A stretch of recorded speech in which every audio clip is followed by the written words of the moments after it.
Question, रक्त होता है एक संयोजी ऊतक, एक उपकला ऊतक, या फिर ए और बी दोनों, या फिर इनमें से कोई नहीं। तो इसका आंसर देने के पहले चलिए हम लोग रक्त के बारे में कुछ चीज़ें जानते हैं, जैसे कि रक्त क्या होता है, रक्त कैसे बनता है और रक्त क्या करता है। ठीक है, तो देखिए ये हमारा ब्लड सर्कुलेशन डायग्राम है। तो जो ब्लड होता है हमारे बॉडी में, ये क्या करता है, इसका जो दो मुख्य रूप से कार्य है, ये तो जो सभी हमारे बॉडी के लिए आवश्यक चीज़ें हैं और जो पोषक तत्व हैं और जो ऑक्सीजन होता है, इसको क्या करता है, पूरे बॉडी में सर्कुलेट करता है। ये कैसे करता है, देखिए ये हमारा लेफ्ट लंग्स हो गया और ये हमारा राइट लंग्स हो गया। ठीक है, तो यहाँ से जो ब्लड क्या होता है, प्योर ऑक्सीजन से युक्त हो जाता है, मतलब ऑक्सीजनेटेड हो जाता है। वो क्या करता है, यहाँ से हमारे हार्ट में जाता है। ठीक है, और यहाँ से इस तरह से हमारे हार्ट में आ जाता है। ठीक है, अब ये हार्ट में जब आता है इस तरह से, इसके बाद क्या करता है, ये हार्ट में इस तरह से आ गया और यहाँ से आ गया। अब इसके बाद ये हमारे जो राइट एट्रियम है वहाँ पर, फिर राइट एट्रियम से राइट वेंट्रिकल में, और राइट वेंट्रिकल से ये फिर कहाँ जाता है, हमारे पूरे बॉडी में जाता है। तो ये एक हो गया इसका, इस तरह से ये हमारे बॉडी में चला जाएगा ऊपर साइड में, और यहाँ से ये पूरे बॉडी के नीचे साइड में आ जाएगा। इस तरह से आप देख सकते हैं, ये हमारे बॉडी के नीचे साइड में भी आ गया इस तरह से। और ये देखिए अब हमारे बॉडी में क्या होता है, बहुत सारी क्रियाएं चलती रहती है, मेटाबॉलिक रिएक्शन होते रहते हैं। मेटाबॉलिक मीन्स उपापचय क्रियाएं होती रहती है। तो इसके फलस्वरूप क्या होता है, हमारे बॉडी में बहुत सारे क्या बनते हैं, और इसके साथ ही साथ कार्बन डाइऑक्साइड बनता है। तो ये जो कार्बन डाइऑक्साइड होता है, ये हमारे बॉडी के नीचे भाग से इस तरह से, और इसी तरह से हमारे बॉडी के ऊपरी भाग से इस तरह से क्या होता है, हमारे हार्ट में आता है इस तरह से। ये हमारे हार्ट में जब आ जाता है इस तरह से, तो क्या होता है, ये हमारे हार्ट का क्या है, लेफ्ट एट्रियम है, और ये लेफ्ट वेंट्रिकल है। तो यहाँ से यहाँ, फिर इधर, यहाँ से फिर कहाँ जाएगा, लंग्स में जाएगा। तो ये यहाँ से फिर हमारे लंग्स में चला जाता है, ये राइट लंग्स में, और ये इस तरह से लेफ्ट लंग्स में। और यहाँ पर क्या होता है, जब ये हमारे लंग्स में इस तरह से जाता है, फिर यहाँ क्या होता है, ऑक्सीजनेटेड हो जाता है, मतलब कि ऑक्सीजन युक्त हो जाता है, और यही प्रोसेस फिर से चलने लगता है। तो इस तरह से हम देखते हैं कि जो ब्लड होता है वो क्या करता है, हमारे बॉडी में ब्लड का सर्कुलेशन, मतलब पोषक तत्वों का और ऑक्सीजन का सर्कुलेट करता है, और इसके साथ ही साथ जो CO2 का निर्माण होता है उपापचय क्रियाओं के दौरान, उसको, और जो अपशिष्ट पदार्थ बनता है उसको वापस लाने का काम करता है। इसके अलावा जो ब्लड होता है, ये हमारे किडनी को भी जो रक्त जो होता है हमारे किडनी के पास भी जाता है, जहाँ पर प्यूरिफिकेशन होता है। ठीक है, तो ये हो गया रक्त के बारे में कि रक्त क्या करता है। चलिए अब देखते हैं कि रक्त क्या होता है। तो रक्त क्या है, एक तरह से देखिए, जो हमारे बॉडी में विभिन्न प्रकार के टिश्यू होते हैं। ठीक है, टिश्यू होते हैं, और ये जो टिश्यू होते हैं ये किससे बनते हैं, सेल से बनते हैं। ठीक है, और देखिए सेल से क्या बने, टिश्यू, और टिश्यू से क्या बनता है, ऑर्गन, और ऑर्गन मिल करके फिर हमारे बॉडी का निर्माण करता है। ठीक, ये हो गया। तो जो ब्लड होता है एक तरह से क्या होता है, एक तरह से एक संयोजी ऊतक होता है। ठीक है, संयोजी ऊतक होता है। संयोजी ऊतक किसको बोलते हैं, देखिए जो प्राणियों के संयोजी ऊतक का जो मुख्य घटक होता है वो क्या होता है, कोलेजन होता है। ठीक है, और जो ये संयोजी ऊतक होता है ये शरीर के विभिन्न भागों में अलग अलग प्रकार से होता है इसका, लेकिन ये जो इसका काम होता है ये एक ही काम करता है, सभी जगह एक ही काम करता है। हालांकि इसका जो प्रकार है, इसका जो संरचना है वो थोड़ा अलग हो सकता है, और हमारे बॉडी को ये क्या करता है, एक ढांचा प्रदान करता है।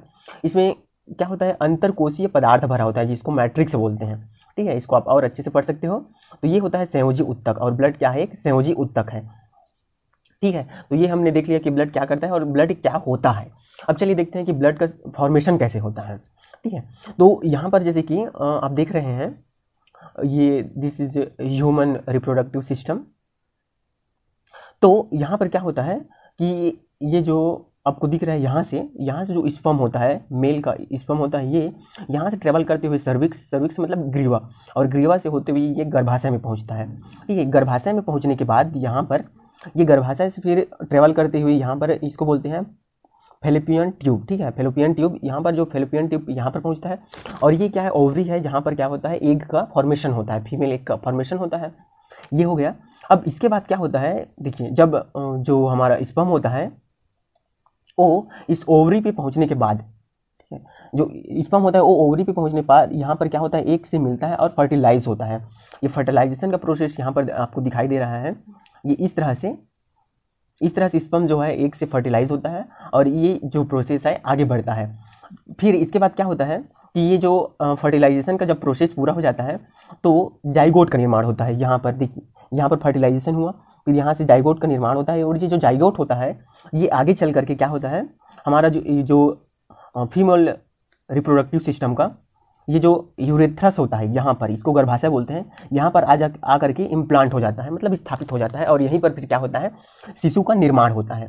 तो ये जो प्रोसेस चलते रहता है, तो इस प्रक्रिया में क्या होता है, जो यहाँ पर है और जो जाइगोट यहाँ से फिर करके कहाँ आएगा, हमारे यहाँ पर जो गर्भाशय होता है वहाँ पर आएगा। ठीक है, तो ये जो जाइगोट बनने के बाद होता क्या है कि इस तरह से देखिए, जाइगोट बनने के बाद जो प्रोसीजर होती है, ये क्या होता है, गैस्ट्रूला बनता है। गैस्ट्रूला के बाद फिर ये क्या बनेगा, गैस्ट्रूला बनेगा। ठीक है, तो गैस्ट्रूला बनने के बाद होता है ये है कि गैस्ट्रूला से विभिन्न जो जर्मिनल लेयर होते हैं उसका फॉर्मेशन होता है। और ये जर्मिनल लेयर किस तरह से होते हैं, ये हम इस तरह से देख सकते हैं कि जो जर्मिनल लेयर होते हैं ये इस तरह से होता है, हाँ। तो जो इसका जर्मिनल लेयर का जो सबसे बाहरी भाग होता है उसको बोलते हैं एक्टोडर्म, और जो मिडिल वाला भाग होता है उसको बोलते हैं मिसोडर्म, और जो सबसे अंदर वाला भाग होता है उसको बोलते हैं इंडोडर्म। ठीक है, ये क्या होता है, ये क्या करते हैं, ये हमारे बॉडी के विभिन्न जो पार्ट्स होते हैं उसका फॉर्मेशन करता है। ठीक है, तो चलिए हम लोग देखते हैं कि कौन सा जो पार्ट है, कौन से बॉडी की पार्ट का फॉर्मेशन करता है। तो जो एक्टोडर्म मतलब जो जर्मिनल लेयर का सबसे जो बाहरी भाग होता है वो क्या करता है, आउटर सरफेस को बनाता है। हमारे बॉडी का जो आउटर सरफेस होता है उसका निर्माण करता है। ठीक है, जो सेंट्रल नर्वस सिस्टम होता है उसका निर्माण करता है, जो न्यूरल क्रस्ट होता है, पिगमेंट सेल होता है, इसका निर्माण करता है। ठीक है, ये हो गया जो एक्टोडर्म का, जो कि सबसे जर्मिनल लेयर का बाहरी भाग होता है, वो ये बॉडी की इन पार्ट्स का फॉर्मेशन करता है। उसके बाद हम लोग चलते हैं मिडिल पार्ट में। जो मिडिल पार्ट होता है उसको क्या बोलते हैं, मिसोडर्म मीन्स मिडिल लेयर। ठीक है, इसी में ब्लड का फॉर्मेशन होता है। तो चलिए, जो ये हमारे बॉडी के कौन कौन से पार्ट का फॉर्मेशन करता है देख लेते हैं। जो नोटोकॉर्ड होता है उसका फॉर्मेशन करता है। ठीक है, और जो बोन टिश्यू होता है उसका फॉर्मेशन करता है। जो टर्बल सेल ऑफ किडनी होता है उसका, जो रेड ब्लड सेल्स होता है उसका फॉर्मेशन करता है। जो फेशियल मसल्स है उसका भी क्या करता है, फॉर्मेशन करता है, मतलब कि हेड का। इस तरह से लेटरल, पैरेक्सियल, इंटरमीडिएट और डोर्सल। ठीक है, इन सब का जो फॉर्मेशन होता है ये किससे होता है, मिसोडर्म से होता है। अब चलिए, ये हमने देख लिया मिसोडर्म से हमारे बॉडी का कौन कौन सा पार्ट फॉर्म होता है ये। अब यहाँ पर हमने देखा है कि रेड ब्लड सेल्स जो होते हैं वो किससे बनते हैं, मिसोडर्म से बनते हैं, तो ये बात याद रखने योग्य है। अब चलिए, जो एंडोडर्म होता है, मतलब जो सबसे क्या होता है, इंटरनल पार्ट होता है, इंटरनल लेयर होता है, इससे हमारे बॉडी का कौन कौन सा पार्ट बनता है, जो डाइजेस्टिव सिस्टम होता है, फेर्निक्स बनता है, रेस्पिरेटरी ट्यूब जो होता है, थायराइड सेल, स्टमक सेल, और इस तरह से लंग सेल, ये किससे बनते हैं, इंडोडर्म से बनते हैं। इंडोडर्म मीन्स इंटरनल लेयर, जो कि जर्मिनल लेयर है जो गैस्ट्रूला का उसका। ठीक है, और इसके अलावा जो जर्म सेल होते हैं उससे मेल और फीमेल क्या बनते हैं, स्पर्म और एग का फॉर्मेशन होता है। तो ये क्या हुआ, एक ओवरव्यू हो गया कि जर्मिनल सेल के कौन से पार्ट से कौन से पार्ट्स का निर्माण होता है। तो हम यहाँ पर देख लिए कि जो रेड ब्लड सेल्स हैं वो किससे बनते हैं, मिसोडर्म से बनते हैं। चलिए, इतना हो गया। अब आगे चलते हैं हम लोग कि जो रेड ब्लड सेल तो हमको मिल गया ब्लड में, अब उसके बाद जो वाइट ब्लड सेल्स होते हैं, ठीक है, वो कहाँ से बनते हैं ये देखते हैं। तो जो हमारे बॉडी में वाइट ब्लड सेल का फॉर्मेशन जो होता है वो बोन मैरो, स्प्लीन मतलब कि प्लीहा से, और जो थाइमस ग्रंथि रहता है उससे, और जो लसिका ग्रंथि रहता है उससे, उन सभी पार्ट से क्या होता है, जो ये आपको जो वाइट ब्लड सेल्स दिख रहे हैं यहाँ पर, ठीक है, जिसको मोनोसाइट भी बोलते हैं, ये क्या होता है, ये बोन मैरो में, और जो अभी बताया कि स्प्लीन, प्लीहा यानी कि प्लीहा, और थाइमस ग्रंथि और लसिका ग्रंथि, इसमें इसका क्या होता है, फॉर्मेशन होता है वाइट ब्लड सेल्स का। अब चलिए, ब्लड के कंपोनेंट देखते हैं। तो ब्लड के जो मुख्य कंपोनेंट होते हैं वो कौन कौन से होते हैं। एक तो इसमें प्लाज्मा होता है, और क्या होते हैं, फॉर्म्ड एलिमेंट होते हैं। इसके अंतर्गत जो फॉर्म्ड एलिमेंट है इसके अंतर्गत आता है प्लेटलेट्स, ल्यूकोसाइट, यानी कि ल्यूकोसाइट मतलब होता है कि जो WBC होता है उसको ही ल्यूकोसाइट बोलते हैं, और जो एरिथ्रोसाइट का मतलब होता है RBC, मतलब जो रेड ब्लड सेल्स होते हैं उसको एरिथ्रोसाइट बोलते हैं। तो अब यहाँ पर हम लोग थोड़ा देखते हैं कि जो ल्यूकोसाइट होता है यहाँ पर, ये दो तरह का होता है, एक होता है ग्रेन्युलोसाइट और एक होता है ग्रेन्युलोसाइट। तो जो ग्रेन्युलोसाइट है ये क्या होता है, कणिका युक्त होता है, और जो एक ग्रेन्युलोसाइट होता है ये कणिका विहीन सेल्स होते हैं। तो जो ग्रेन्युलोसाइट है इसका 3 टाइप और होता है इस तरह से, और जो एक ग्रेन्युलोसाइट है उसका 2 टाइप और होता है, जो कि है ये लिम्फोसाइट और ये होता है मोनोसाइट।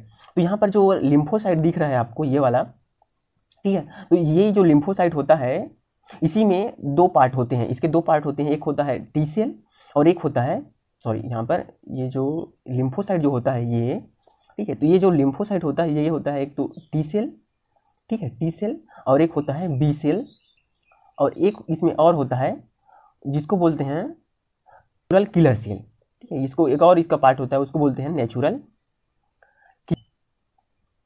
इस तरह से तो ये जो लिम्फोसाइट होता है इसका 3 part, T cell, B cell और नेचुरल किलर सेल।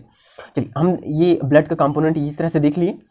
अब चलिए इसको हम थोड़ा डायग्राम में देख लेते हैं कि ये हमारे बॉडी में कुछ ब्लड में इस तरह से प्रेजेंट होते हैं। ये इस तरह से आप देख सकते हैं, ये जो है रेड ब्लड सेल्स हैं, ये लिम्फोसाइट है, ये प्लाज्मा। जो प्लाज्मा का मतलब ये होता है कि जो ब्लड के जितने भी पार्टिकल हैं, जो भी कंपोनेंट है, वो उसी में तैरते रहते हैं प्लाज्मा में। प्लाज्मा जो हल्के पीले कलर का होता है या फिर रंगहीन रहता है, ऐसा कहें, रंगहीन, और एक पारदर्शी रहता है, रंगहीन ना कहें, जो पारदर्शी होता है और हल्का पीले कलर का होता है। ये प्लाज्मा हो गया। ठीक, अब देखिए जो इसको आप इस तरह से डायग्राम में भी देख सकते हैं, ये हमारा रेड ब्लड सेल्स हैं, ये प्लेटलेट्स हैं इस तरह से, और ये जो है वाइट ब्लड सेल्स हैं। ठीक है, इसके अलावा अगर प्लाज्मा की बात करें तो प्लाज्मा को अगर रक्त से अलग कर दिया जाए तो ये कुछ इस तरह से हल्के पीले कलर का पारदर्शी पदार्थ होता है, जिसमें जो ब्लड के जितने भी कण हैं वो इसमें एग्जिस्ट करते हैं, तैरते रहते हैं। ये इसको मतलब माध्यम प्रदान करता है, ऐसा कह सकते हैं हम लोग। ठीक, तो चलिए ये हो गया ब्लड के बारे में ओवरव्यू। अब चलिए हम लोग वापस अपने क्वेश्चन पे चलते हैं। तो ये क्वेश्चन कहता है कि रक्त होता है, तो रक्त क्या चीज़ होता है? एक तरह से, जैसे कि अभी हमने देखा कि जो रक्त होता है वो एक तरह से क्या है, संयोजी ऊतक है। ठीक है, चलिए अब हम अपने अगले क्वेश्चन पे चलेंगे। रक्त की मात्रा 5 से 6 लीटर